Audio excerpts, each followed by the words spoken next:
Hello, boys and girls. I'm here again with Crocky, and we want to share a Bible story with you and sing a song together. Okay, so let's sing. Jesus never fails. Jesus never fails. Things of the world may let you down, but Jesus never fails. Has anybody had any toys from Christmas already get broken? Crocky seems like he has, doesn't he? Our toys may let us down. Our toys may let us down. Things of the world may let you down, but Jesus never fails. What about, I'm looking out a window right now. Does the weather ever make you feel kind of down or like sad that you can't go outside and play if it's raining or if it's too cold? You know what? Crocky likes things to be very, very warm, don't you, Crocky?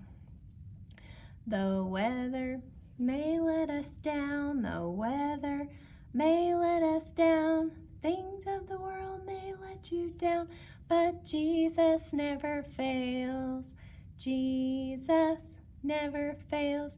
Jesus never fails.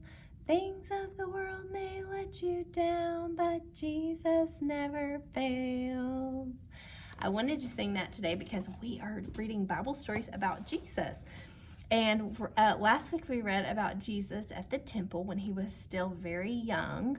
This week he is still a child like you guys. And let's read the Bible story about him. We don't know a lot about Jesus when he was a child, but we know a little bit. And this is a story about him when he was a little boy. Jesus grew up in Nazareth. Every year, Jesus and his family would go to Jerusalem to celebrate the Passover feast. So here we have Joseph, Jesus, and Mary in our storybook. When Jesus was 12, so that might be a little older than you, right? How much older is 12 from how old you are? Can you think about that? He was a big boy, wasn't he? When Jesus was 12, they went to the feast as usual. The streets were crowded with people. Have you ever been somewhere where it was really crowded with people? And maybe mom or dad or grandma or grandpa said, "Hold my hand, don't let go. I don't want us to get separated." But look, Jesus is not holding hands with his mother or father, is he? On the way back to Nazareth, Mary and Joseph couldn't find Jesus. They asked their relatives and friends, "Have you seen Jesus?" But no one knew where he was. Have you ever gotten lost in a big crowd of people? That is the worst, especially for moms and dads when they're worried about their children. Mary and Joseph went back to Jerusalem. They looked and looked for Jesus. Oh goodness, that would be so scary, wouldn't it? Do you think Jesus is okay, that he's safe? We already know that Jesus is safe, right? Because he's going to grow up and do a lot more things, right? So we already know that, but do you think Jesus was scared? You might think he would be, because most kids would be scared if they were left in a strange city without their parents, right? But let's see. Finally, after 3 days, 3 days, you guys, that's a long time, isn't it? After 3 days, they found him. Jesus was talking with the teachers in the temple. He does not look scared, does he?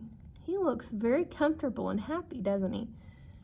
The teachers were amazed. Jesus was very wise for such a young boy.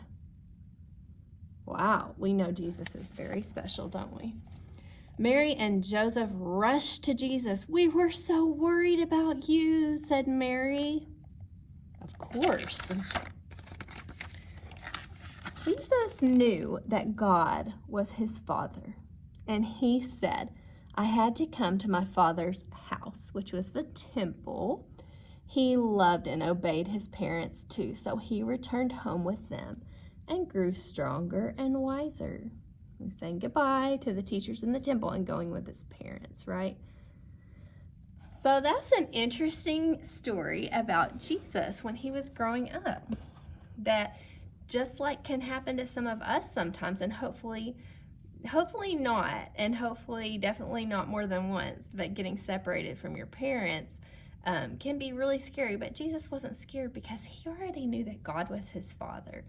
And he was very wise. And so he was talking with those teachers and trying to help them learn and trying to learn more himself, probably. So I hope you guys have a great week. From me and Crocky, we wish you a good week in January. Bye-bye.